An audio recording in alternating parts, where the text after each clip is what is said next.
తెలంగాణలో భూముల విలువ సవరించేందుకు ప్రభుత్వం సిద్ధమైంది. బహిరంగ మార్కెట్ విలువకు రిజిస్ట్రేషన్ శాఖ విలువలకు చాలా తేడా ఉందా? రియల్ ఎస్టేట్ రంగం దెబ్బతినకుండా విలువలు పెంచేందుకు ప్రభుత్వం కసరత్తు చేస్తోందా?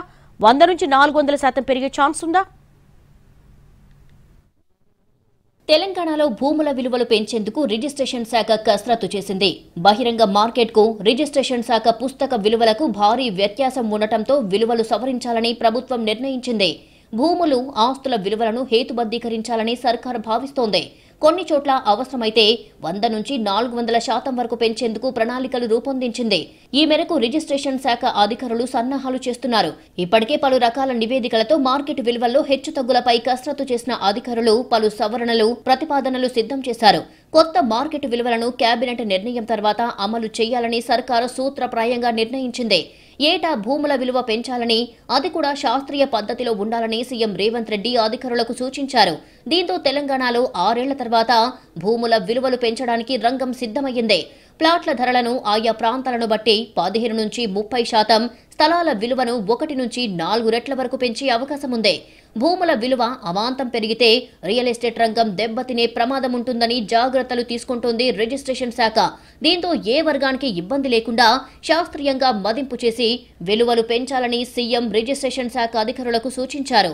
ప్రస్తుతం చదరపు అడుగు ఫ్లాట్ ధర రిజిస్ట్రేషన్ శాఖ పుస్తక విలువ ప్రకారం నగరాల్లో సగటున 3,200 రూపాయలు ఉంది.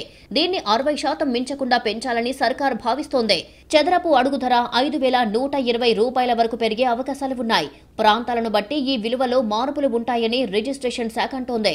హైదరాబాద్లోని కొండాపూర్, గచ్చిబౌలిలో రిజిస్ట్రేషన్ శాఖ విలువ ప్రకారం ప్రస్తుతం గజం ధర 26,700 రూపాయలు.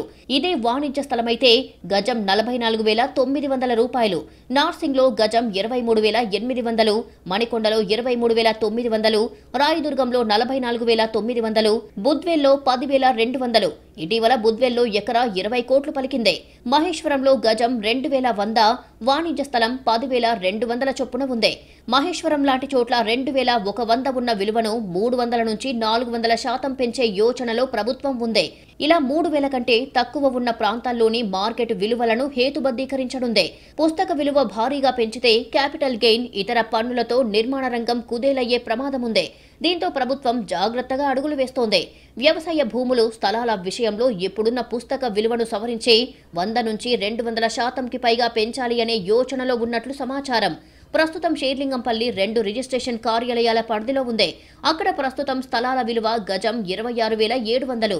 దీన్ని 50 నుంచి 60,000 వరకు పెంచాలని ప్రభుత్వం భావిస్తోంది. మోకిలాలో గజం 2,300 ఉంది. వాస్తవ విలువకు, రిజిస్ట్రేషన్ శాఖ విలువకు అసలు పొంతనే లేదు. ఇలాంటి ప్రాంతాల్లో ప్రస్తుత విలువను కనీసం 400% పెంచాలి అనే ప్రతిపాదనలు ఉన్నాయి. ఇటీవల అక్కడ వేసిన లేఅవుట్ వేలంపాటల్లో గజం ధర 50,000 పలికింది. ఇలాంటి చోట్ల గజం ధర 10,000 వరకు పెంచాలని చూస్తున్నారు. 2023-24 లెక్కల ప్రకారం రిజిస్ట్రేషన్ శాఖకు వస్తున్న మొత్తం ఆదాయంలో ఫ్లాట్ల నుంచి వచ్చేది 35.1%, అంటే 5,115 కోట్లు. ప్లాట్ల నుంచి 22.8%, అంటే 3,322 కోట్లు. ఇక ఇళ్ల రిజిస్ట్రేషన్ల ద్వారా 19.5%, అంటే 2,838 కోట్లు. వ్యవసాయ భూములు 11.4%, అంటే 1,668 కోట్లు. నాన్ రిజిస్టర్ 11.3%, అంటే 1,645 కోట్లుగా ఉంది. మొత్తం 14,588 కోట్ల ఆదాయం వచ్చింది. ప్రస్తుత ఆర్థిక సంవత్సరంలో 15,000 కోట్ల రాబడి వస్తుందని అంచనా వేస్తున్నారు. దీనిపై 40% అదనంగా ఆదాయం సమకూర్చుకునేలా ప్రణాళికలు సిద్ధం చేస్తున్నారు. భూముల విలువల సవరణలతో పాటు రిజిస్ట్రేషన్ స్టాంపు డ్యూటీల్లో మార్పులు చేయాలని ప్రభుత్వం యోచిస్తోంది. అందులోనూ మహిళల పేరు మీద రిజిస్ట్రేషన్ చేసినట్లయితే స్టాంపు డ్యూటీ తగ్గించే విధంగా ప్రతిపాదనలు సిద్ధం చేస్తోంది. కేబినెట్లో చర్చించి ఏ మేరకు మహిళలకు స్టాంపు డ్యూటీ తగ్గించాలి అనే నిర్ణయం తీసుకోనున్నారు. మరోవైపు పాత భవనాలకు, కొత్త భవనాలకు రిజిస్ట్రేషన్ ఛార్జీలు సమానంగా వసూలు చేస్తున్నారు. దీనిలో కూడా మార్పులు చేయాలని అధికారులను మంత్రి పొంగులేటి శ్రీనివాసరెడ్డి సూచించారు. అయితే సుమారు 15-20 ఏళ్ల క్రితం నిర్మించిన భవనాలకు, అపార్ట్మెంట్లకు ఒక విధమైన రిజిస్ట్రేషన్ ఛార్జీలు, ప్రస్తుతం నిర్మించిన భవనాలు, అపార్ట్మెంట్లకు మరో విధమైన రిజిస్ట్రేషన్ ఛార్జీలు వసూలు చేయాలని నిర్ణయించారు.